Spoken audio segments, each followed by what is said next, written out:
Kuyalong mga magulang ko Marcos loyalist, pero ako mismo nakakita maganda ang pamamalakad ni Duterte noon. Tahimik ang tao. Oo, tama ka, tahimik nga noon dahil ang BBM loyalist at saka Pinklawan ay tahimik lang at marunong rumispeto sa nakaupong presidente.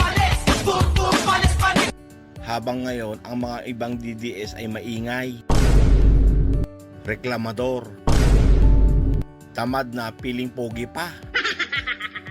Ang ibang DDS kasi gusto iasa lahat sa gobyerno. Gusto ng magandang buhay, ayaw naman magtrabaho.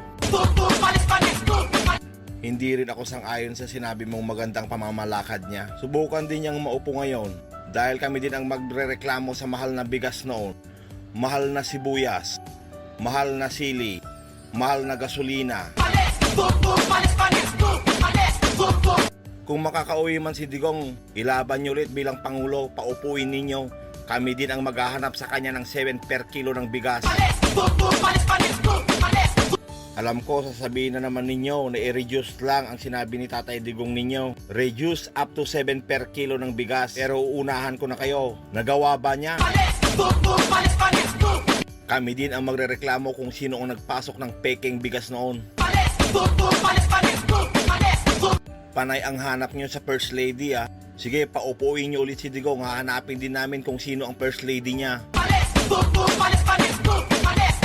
Si BBM na pinangarap lang naman ang 20 per kilo ng bigas, panay ang reklamo ninyo.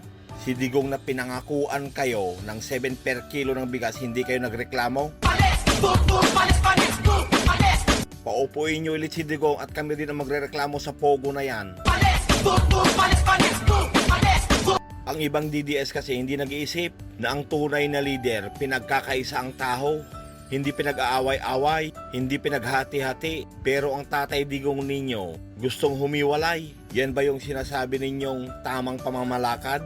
Ang tatay ninyo ang father of all fake news. Ang sakit pakinggan, di ba? Ganyan din kasakit pag sinasabi ninyong bangag ang presidente. Sinasabi ko lang ang lahat ng ito para masubukan din ninyo kung gaano kasakit ang ginagawa ninyo sa presidente. Sinasabi ninyo na inayos ni Digong ang bansa natin, pero silang mag-ama din ang sumisira sa bansa natin. Sa mga naniniwala sa akin, pwede nyo po akong i-follow sa aking Facebook account. Parehas lang ng pangalan ko dito sa TikTok at parehas din ng picture ha. Maraming salamat, bye-bye. Ay wait, sa ibang DDS nga pala, bumalik muna kayo sa pagka-grade 1 para matutunan nyo kung ano ang GMRC.